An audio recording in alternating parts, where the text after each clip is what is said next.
Ol deyince olduran, gönüllerimizi imanla dolduran Yüce Allah'ın kutsal adıyla. Ya Rabbi, çıktığımız gaza yolunda tuzakları bertaraf eyle. Düşman karşısında uyanık olmayı nasip eyle. Ya Rabbi, pusatımıza zülfikar kudretini, yüreğimize Hazreti Ali cesaretini ver. Kardeşliğimizi, birliğimizi, dirliğimizi bozmak isteyenlere fırsat verme. Yalnız senden yardım diler, yalnız sana boyun bükeriz. Bizi sensiz bırakma Allah'ım.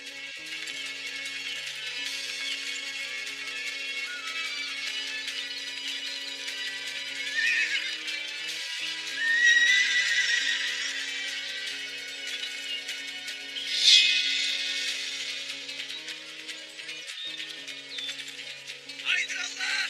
Haydır Allah! Haydır Allah! Haydır Allah! Haydır Allah! Haydır Allah! Haydır Allah! Haydır Allah!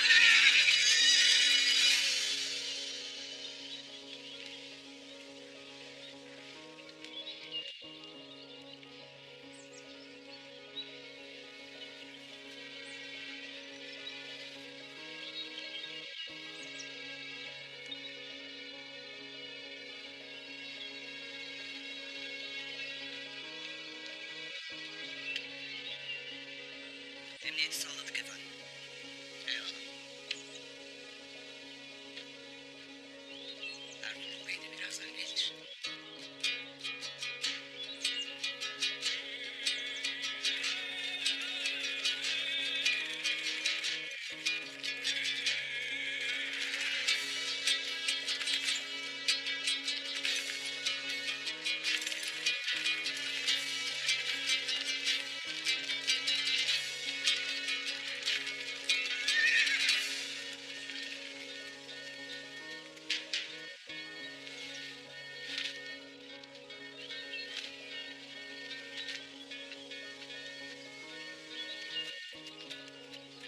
Selamünaleyküm. Aleykümselam.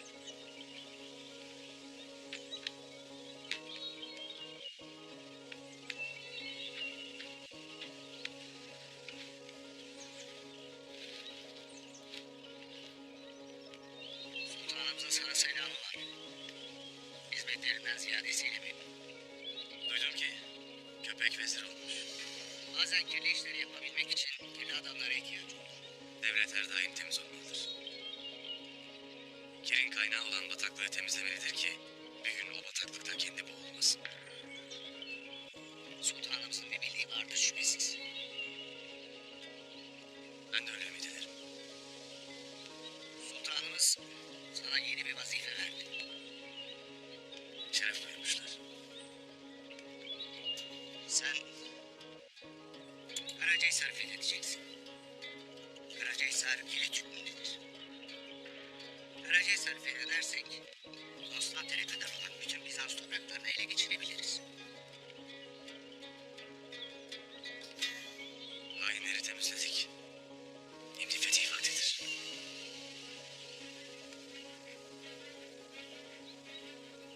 Allah'ın izniyle elimizden geleni yapacağız. Bu işi hiç kimseyi ürkütmeden yapacağız. Sen olabildiğince zayıf gözükeceksin. Hem maddi hem de ordu gücü açısından hiç kimse senden bir tehlike beklemeyecek. Uysal bir koyun olmayı beceririz. Güzel. Konstantiniyye'den gelen istihbarata göre Haçlıların yeni bir sefere hazırlandığını öğrendik. Bizi bu topraklardan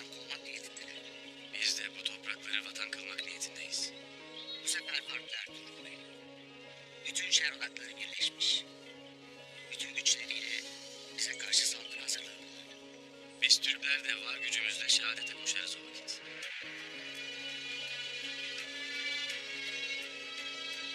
O yüzden hızlı hareket edip onlara set olacağız. Eyvallah. İstediğimiz tam da budur. Savunma düşman topraklarında başlar. Aksi takdirde vatan elden gidebilir.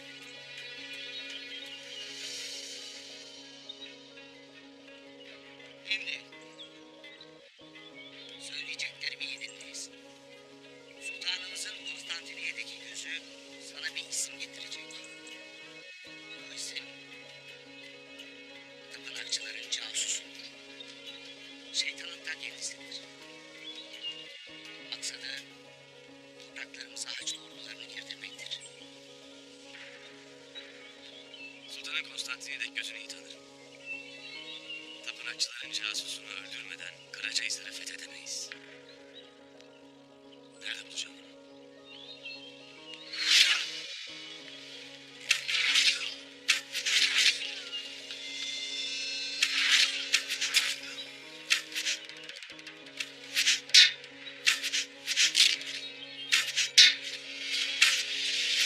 Nerede? Nerede?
tuzakları bozmak için gayrı biz de onların anladığı dilden konuşacağız.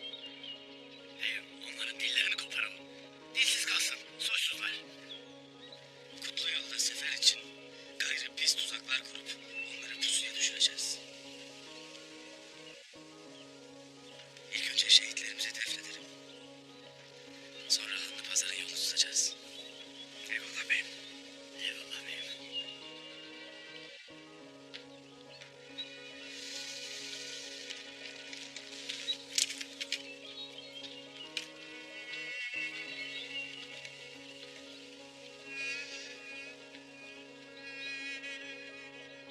Allah yolunda öldürülenlere ölüler demeyiniz.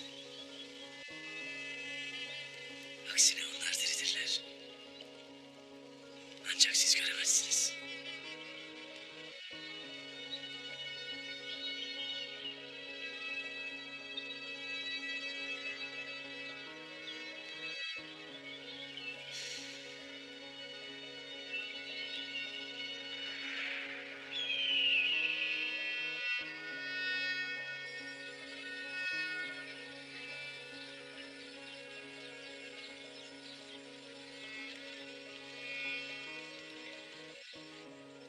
Bismillahirrahmanirrahim.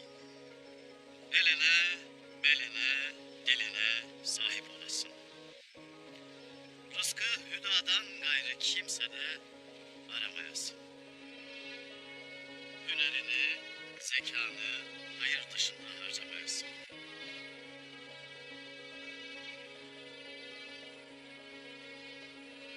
El verdim, el verdim, el verdim. El aldım, el aldım, el aldım.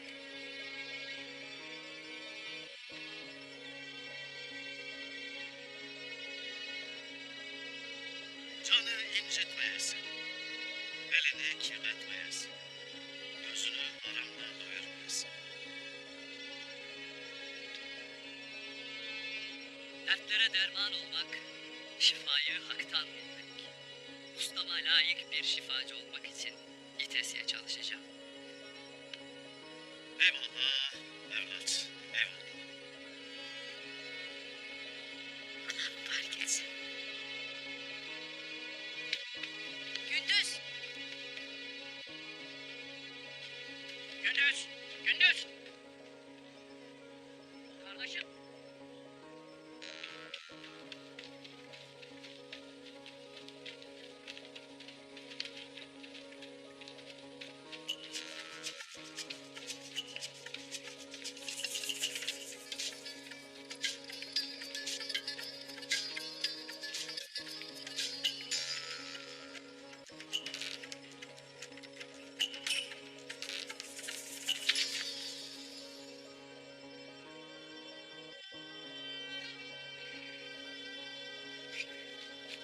Gündüz!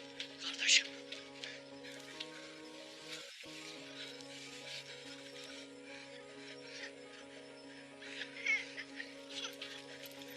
Gündüz! Ağlama benim kuzum, ne oldu? Ağla kuzum benim, ağlama. Ağlama. Bir yüzü kanlar içinde kalmış çocuğum. Ay. Bir çocuğa sahip çıkamıyorsun Günkut. Anladım, vallahi billahi benim çocuğum yanmıyordu. Kızım, er dediğin düşe kalka büyür. Analar onu pusat gibi keskinleştirip çelikleştirmek için vardır. O her düştüğünde ağladığında böyle sarıp sarmalan gözyaşını dindirirsen er değil, korkak yetiştirirsin.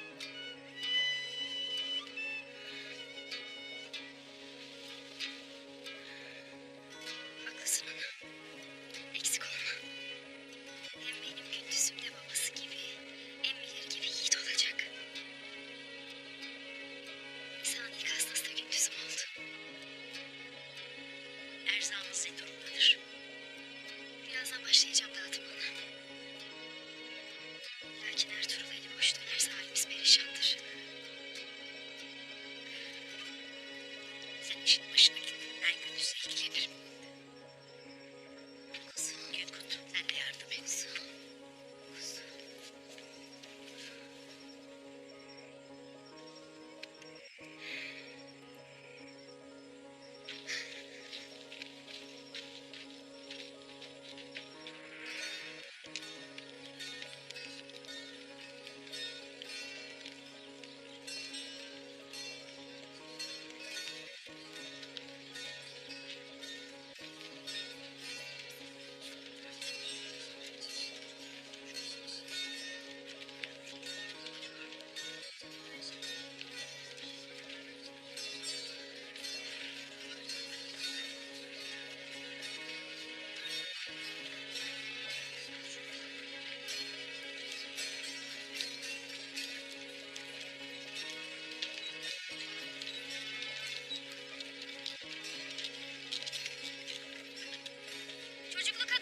erişmek isteyene nice külfet verir dedi.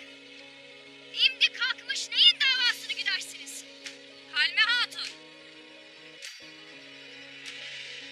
Ertuğrul Bey'in menzili bizi bu hale koymuştur. De hele. Obayı açlığa mahkum eden kimdir? Doğan Alp canını hiç çekinmeden Ertuğrul Bey'ine verirken avradına bu laflar yakışır mı? Haddini bilesin abi çiçek. İmdi ersamız bu kadardır. Kardeşlik de bereketlensin. İstemeyen de çekip gitsin.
İnsanın çilekeş havarileri, Musa'nın ticaret bilen sürgünleri, Muhammed'in yiğit savaşçıları, Simon'un pazarı gücünüze güç katsın, keseleriniz altınla dolup taşsın, mallarınız değer bulup, mülkünüz çoğalsın diye hizmetinizdedir. Kalabalıkta Sultan Alaaddin Cansu'nu nasıl tanıyacaksın abi? Gözlerin senden olanı tanımaz. Gönlünde senle yürüyeni bilmezse cengi çoktan yitirmişsindir kardeş. İyi. Bakalım burada pusatımızın kısmetine ne düşeceği. Kardeş. Tek durursan kısmet pusatımıza değil. Kesimize düşer. Düşsün kardeş. İpeyi kaşmirle buluşturan, şaraplarınızı lezzetle coşturan, sofralarınızı baharatla büyüleyen, evlerinizi kumaşlarla süsleyen, Ballı Pazar'ın sahibi Simon sizi bekler. Gelin. Gelin. Gelin. Beni takip edin. Ya kardeş, bu yerden bitme. Yavuldaki kırklar bizim köşklere dektir. Mevtarda böyle böğürür, yerden bitme. Pazarda bu sırtımızdan sıkılacak. Pazarı kurmak kimin aklıysa bundan korkulur abi. Aynen. Konstantiniyye'deki ahmaklar nasıl olur da kim gibi sultanın cansusundan saklayamaz?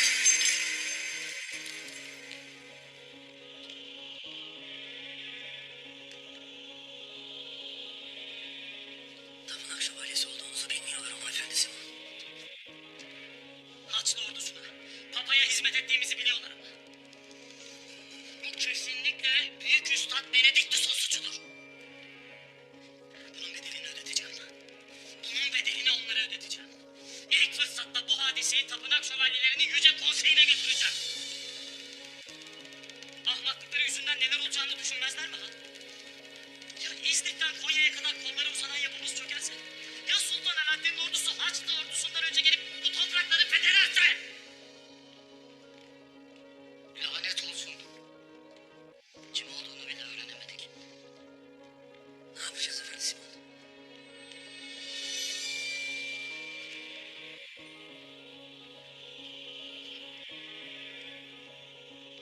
Konstantiniyye'den gelen adamı yakalarsak her şeyi çözebiliriz değil mi? Pazar bugün açılıyor. Binlerce adam olacak. Onu nasıl tanıyacağım? Konstantiniyye'den geldiğine göre sultanın casusu sıradan biri olamaz. En güvendiğimiz kişinin kılığında olacaktır. Olsa olsa bir şövalye bulacaktır. Sizden korkulur efendi Simon.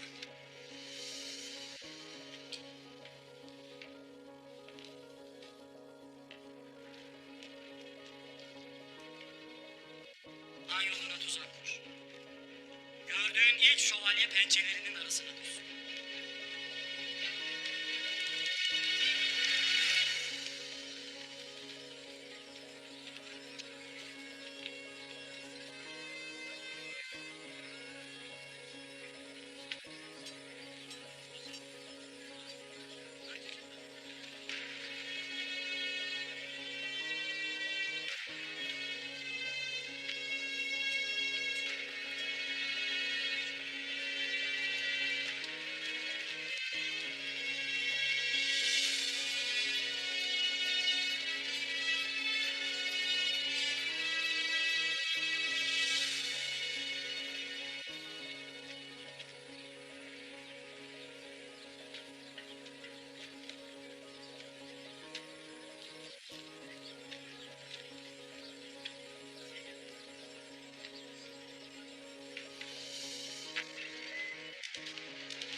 Uzun bir kışı yakıp kavuran cehennem gibi bir yazı ardımızda bıraktık.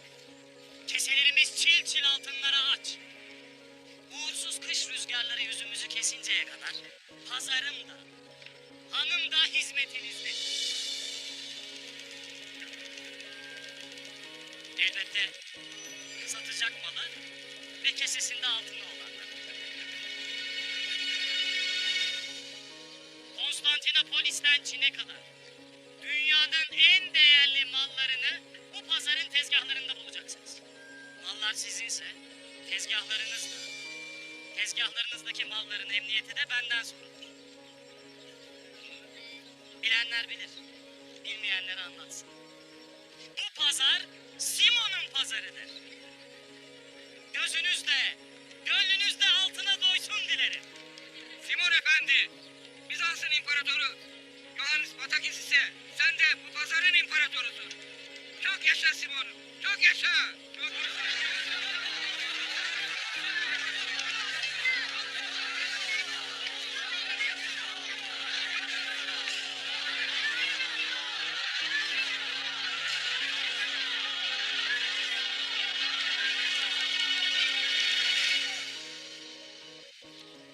Kardeşim Maria bu akşam sizin için büyük bir hazırlık yaptı. Herkes bu büyük lezzetin tadına baksın.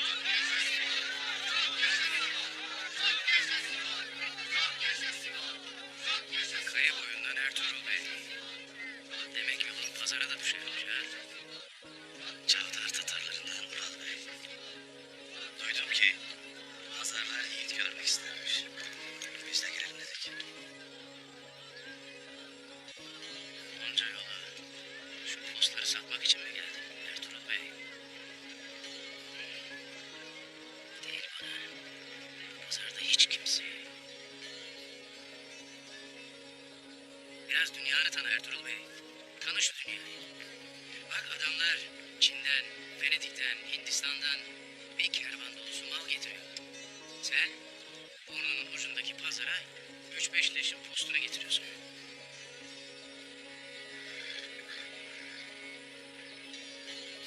Bak şu adama. Her gün kesesine senin ömrün boyunca göremeyeceğin kadar altın giriyor. Niye biliyor musun? Pusatı yerine zekasını çalıştırıyordu ondan.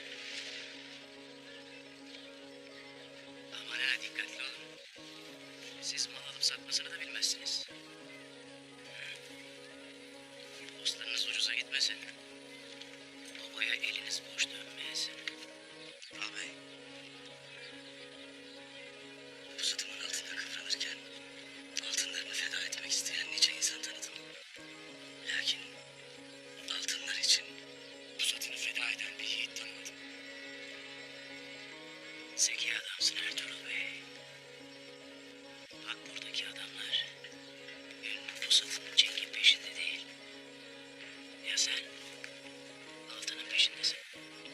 Hadi uğurlar olsun. Dediklerimi unutmayasın. Dikkatli ol. İlk şaraplar benden.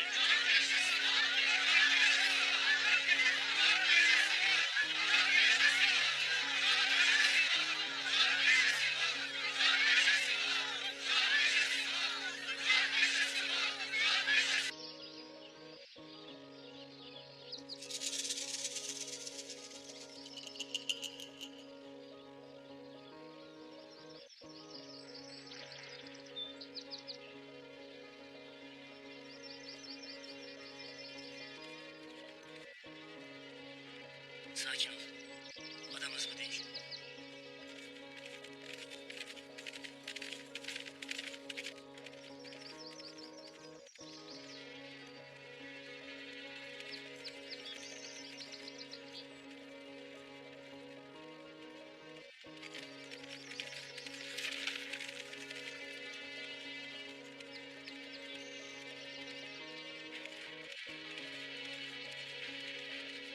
Geliyor soysuz. Hazır ol. Ama efendim, şövalye. Bir şövalye değil. O aradığımız casus.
Ellerini ve ağzını sıkıca bağlayın bu adamı. Bize canlı lazım soysuz.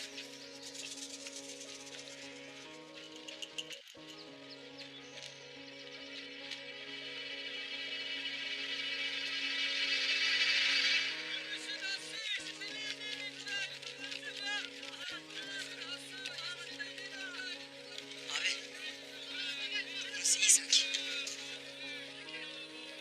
Burada posteri satabiliriz. Tezgahı buraya açalım. Emrin olur beyim, emrin olur.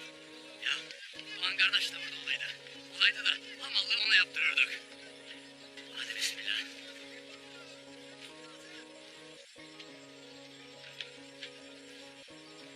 Ben etrafı kalaçan edeceğim. Tezgah size emanet.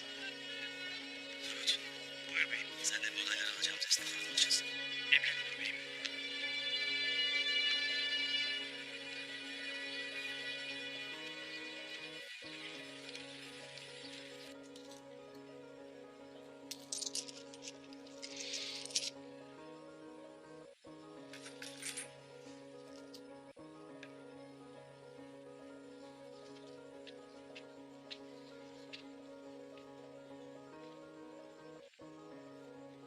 Bunca altını ne yaparsın merak ederim Simon Efendi. Merak iyidir Ural Bey. Duydum ki Toplamış Bey de senin ne haltlar karıştırdığını merak edip dururmuş. Herkese senin hakkında sorular sorarmış. Uğursuz köpek. Belasını arıyor.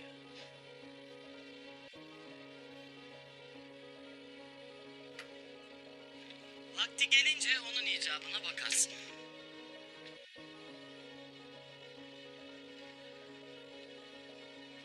Sana iyi haberlerim de var. Sultan Alaaddin'in has adamı neydi adı? Saadettin Köpek. Heh. İşte o. Konya'dan gelen bir tüccardan öğrendim. Sultanın sarayına vezir olmuş.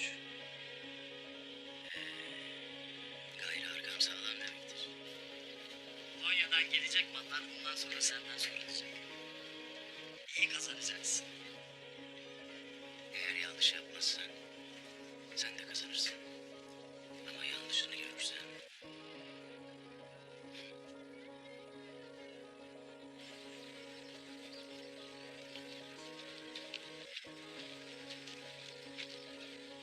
kendine çok güvenen adam. Kim bu? Seninle konuşurken gördüm. Süleyman Şahoğlu Ertuğrul. Cenk'te mahirdir. 3-5 leşin postunu satmak için gelmiş.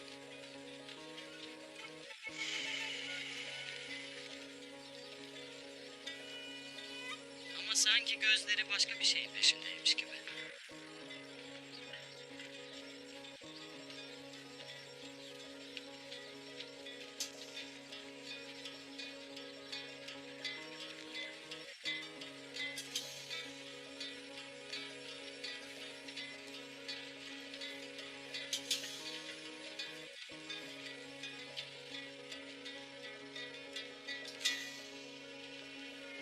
Allah'ım sen bana yardım eyle. Sultanın gönderdiği yiğitle buluşmamı sağla.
Baharata gel, baharata gel.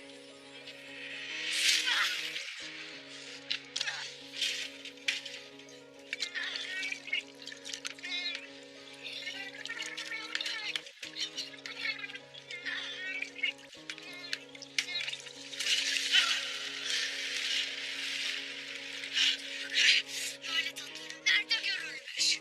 Sen de içimiz daha bitmedi.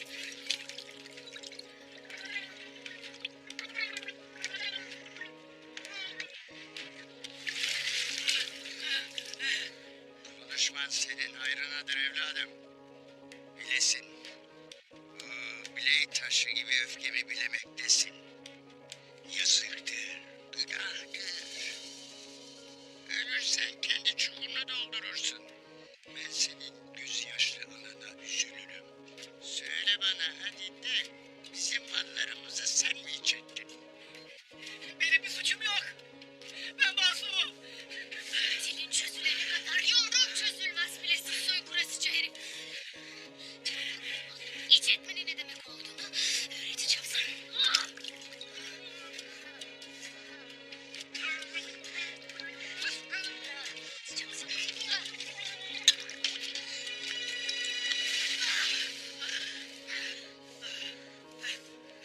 Öt bakayım.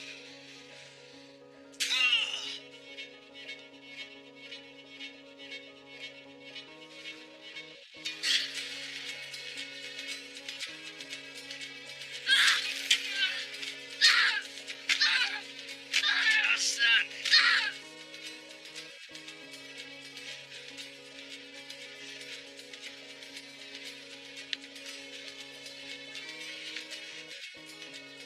Tatar obalarının erleri senin kadar yürekli olaydı. Düşmanı şerri bize bayram olurdu kızım. Konuca.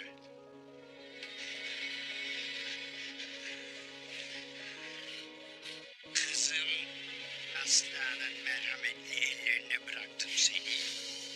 Anlamadın. Bakalım benim şefkatim senin dilini çözer mi? Aslan kızımın suallerine sessiz kaldığına göre kulakların işitmez belli ki.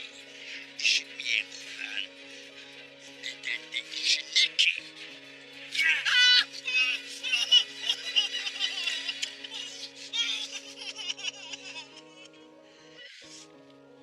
Bakalım bu kulağın işitir mi? De bana evladım, bizim mallar sana nasıl geldi? Kiminle iş tuttun? Orhan Bey. Ne dedin sen? Ne dedin? Oğlum Orhan Bey. Her şey o bir adamın benim suçum yok.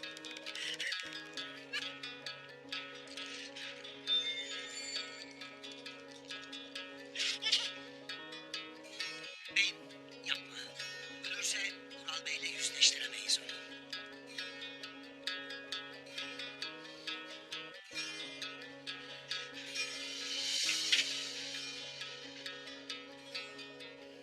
Konuca, git hemen Ural Bey'i buraya çağır. Emrin olur beyim. Hemen. Tolgamış. Aslan. Ne kararmış gök. Ne çorak toprak. Ne nasipsiz kuşlar. Ne bir Adem evladı bu duyduklarımı işitmeyecek. Anlaşıldı mı? Anlaşıldı. Emredersin beyim.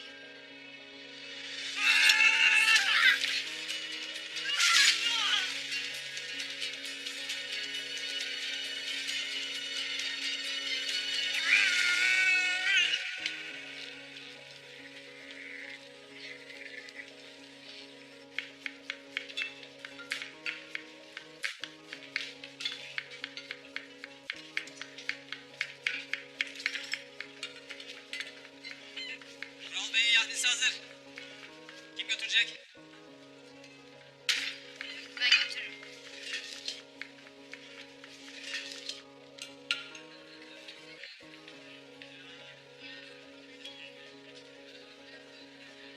Aşığım sana Maria.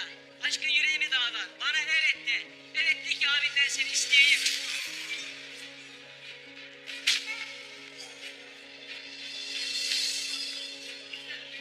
Kellen gövdene ağır geldi demek Petro.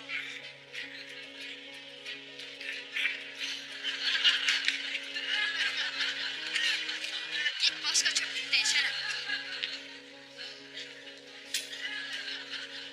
Bu seferlik hakkım bu.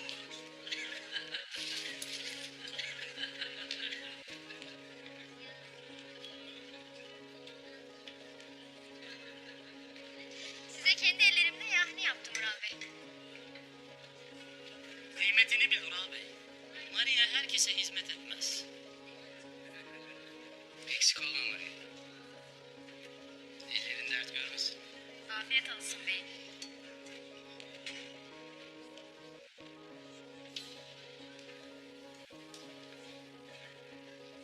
Sen de iyi bilirsin ki Simon Efendi. Bu diyarlarda güç her şeydir. Altında gücün kamçısıdır. Ama 2-3 kervandan gelen altından bir halt olmaz. Gayrı devlerle aşık atmak isterim. Bunun da vakti gelmiştir. Bu dediklerini baban Candar Bey'e de dedin mi? Babama karıştırma Simon.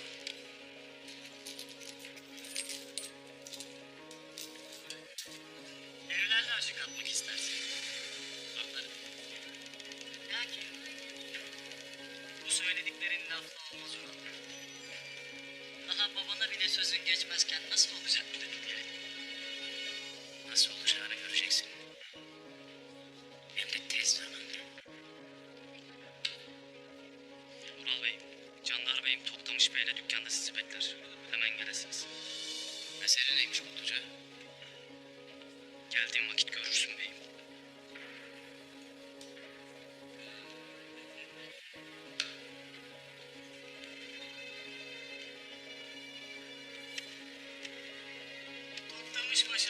olacak demiştim. Doğruymuş. Eğer dediğin gibi ise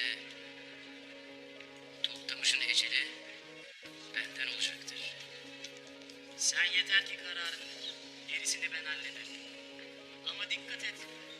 Babanın elinden olmasın ölümü sen. Azrail'le anlaşmam var Simon Efendi. Ben bu hayattan intikamımı almadığım sürece beni ziyarete gelmeyecek. Sen gerekeni yap. En kudretlisinden ölümle şenlensin oba.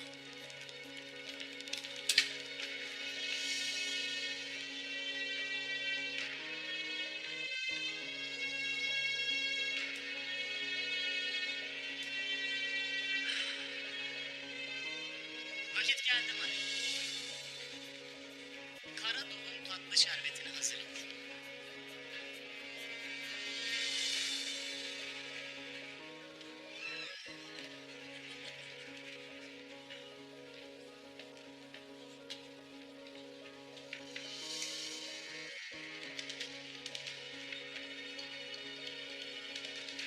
Av tuzağa düştü efendisi. Tahmin ettiğiniz gibi şövalye kılığındaydı soysuz. Onu aşağı aldım.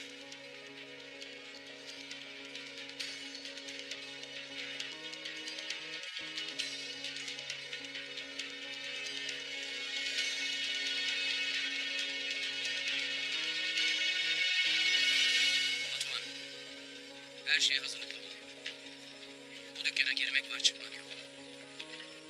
Eğer bana bir şey olursa Çolpan Hatun'u obadan çıkaracaksın.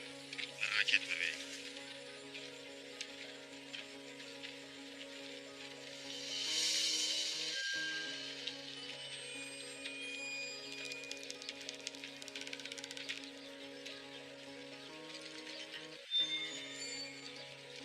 Git buradan Batuhan.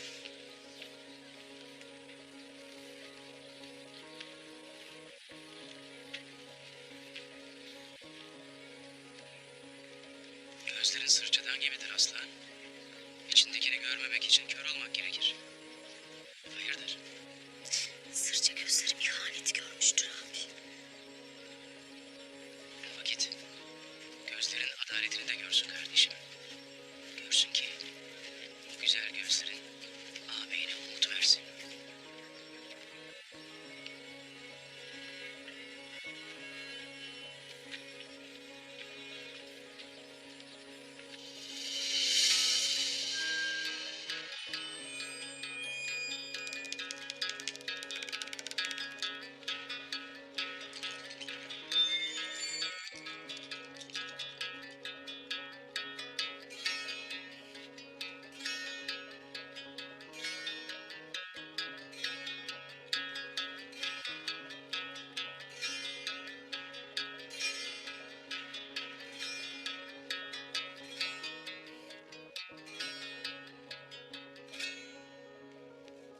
Anan iyi ki ölmüştü. Bugünü görmemiş. Baba sen ne dersin? Rahmetli anamdan ne istersin?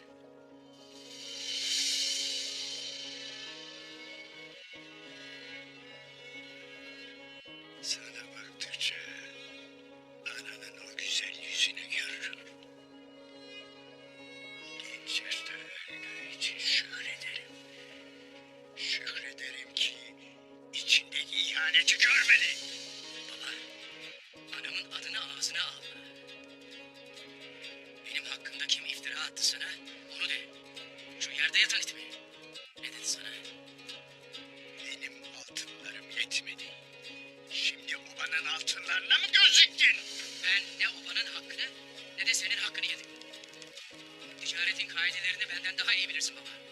Obanın ticaretini benim omuzlarıma yüklediğin andan itibaren dişimle tırnağımla çalışıp otağını altınla doldurdum. Bunu bilin. Gerisi sizin meselenizdir. Belli ki bu it ölmeden önce söyledikleriyle sizi ikna etmiş. Kararınızı verip cezamı kesmişsiniz. İnandınız sizde kalsın. Sen bana düşen bedeli söyle baba. Kızılırmak kadar kanın denizlere aksa bu günahını temizler misin? Her şeyi bilirim. Bu it gebermeden evvel her şeyi anlattı bana. Daha ne söylersin? Ne dilerim?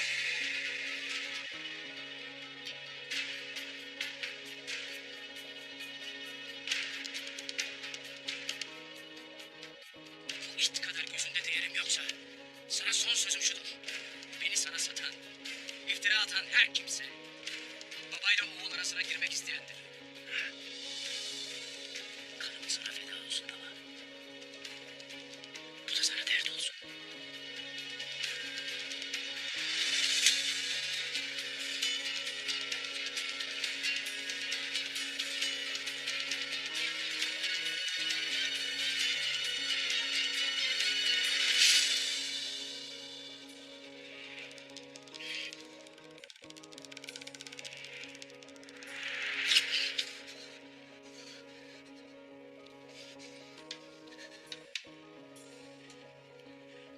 Karımın da sen alasın baba.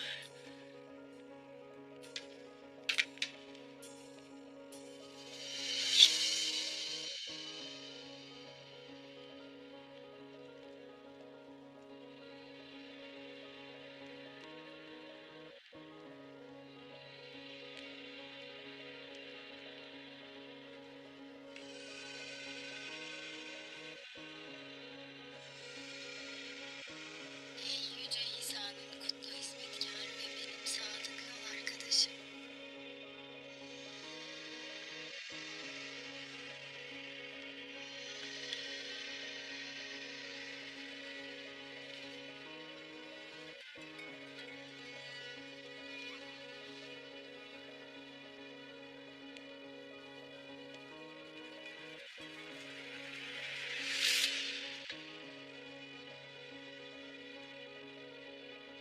Gücüne ihtiyacım var.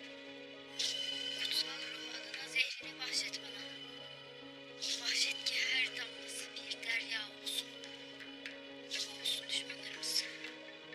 Hepsi kahrolsun.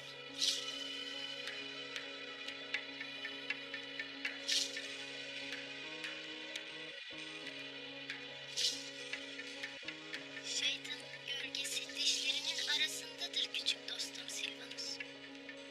Ne dersin? Yemeğe biraz lezzet katalım mı?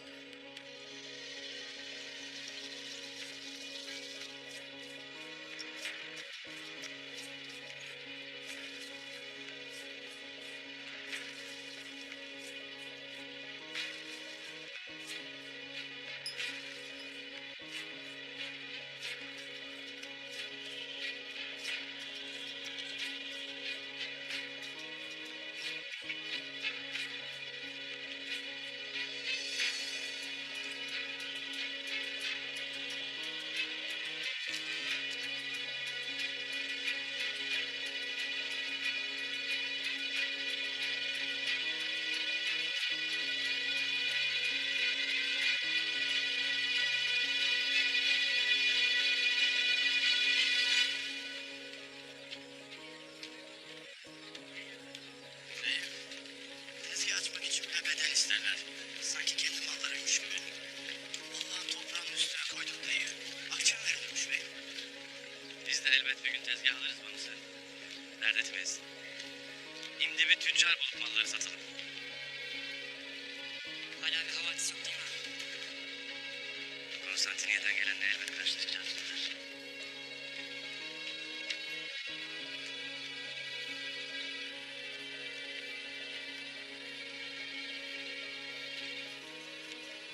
Kolay gele. Eyvallah.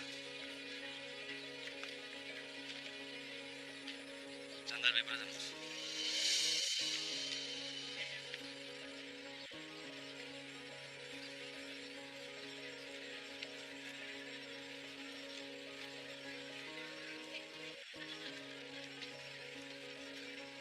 İşler kesat ha, Ertuğrul Bey. Sen de cenge girmişsin Ertuğrul Bey. Pazarda cenk olmaz demiştin. Üstelik uyanık olmadığın için yarın almışsın.